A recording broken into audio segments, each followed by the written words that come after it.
walang sariling bait. Yan ang tawag nating mga Pilipino sa mga taong hindi marunong gumawa ng sariling desisyon. Tulad nito. Ano mas maganda? Ito. Parang mas maganda to eh, para sa akin lang ah. Parang mas gusto ko to eh. Pero mas maganda talaga to te. Ito na lang. Sige na nga. Mula sa maliliit hanggang sa pinakamahalagang bagay sa ating buhay, tulad naman ito. Papalaglag ko ba to? Oo, sige. Kinakabahan kasi ako eh, baka mamaya makakama ako. Alam mo naman, Di yan, okay lang yan. pag-iisipan ko ah. Pero sige. Tila likas sa ating mga Pilipino ang dumepende sa sasabihin ng iba.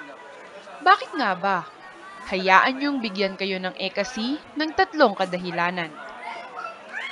Una, kasi tayo palang mga Pilipino ay culturally dependent. Sa paggawa ko ng bawat desisyon, hindi pwedeng ine-exclude ko yung opinion ng ibang tao. Sa ibang bansa, parang wala kaming paki sa'yo. Pero dito kasi, yung family bonds, yung mga sa relationship ko sa relatives, with friends, parang nako-conscious tayo sa ganun. Kaya para sa akin, personal ko opinion, importante yun. Kasi gusto ko rin pangalagaan yung relationship ko sa mga tao na kapaligid sa akin. Pasok ang sagot ni Kuya sa paliwanag ng social psychologist na si Mr. Joselito Ereño. Talk about the Asian countries like the Philippines, most probably we try to conform.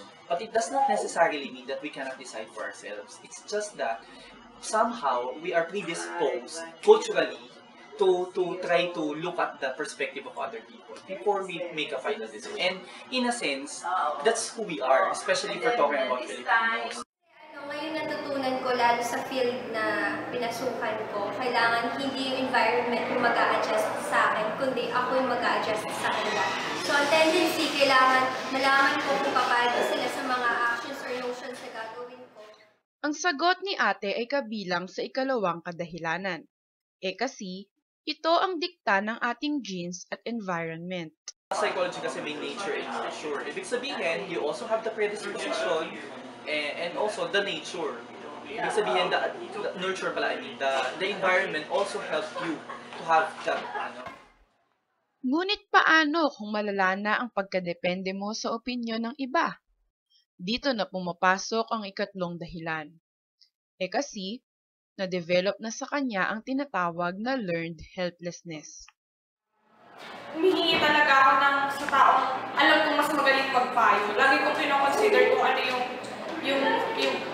opinion niya, kung ano yung iniisip niya.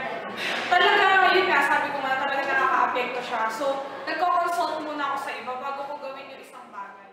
Yung conformity kasi at some level is acceptable. Pero when it becomes extreme, o yung malala na that you cannot decide for your own anymore, then of course it becomes a problem. Actually, there is such a thing as called yung learned helplessness. No? Yung learned helplessness kasi is that somehow you've learned to be helpless. Na in a sense, you don't think anymore, you feel na you are not as competent, you are not as good, therefore you don't try to risk to decide on your own. What you do is that kapag narinig mo that this is what majority thinks, you just automatically follow. Tunay nga naman marami tayong malalamang kadahilanan dito sa kasi. Hindi po, ito si Tessa Distor sa uulitin. Magpapa-rhinoplasty ba ako? Gusto ko, tingnan mo, oh. Sige, hindi na.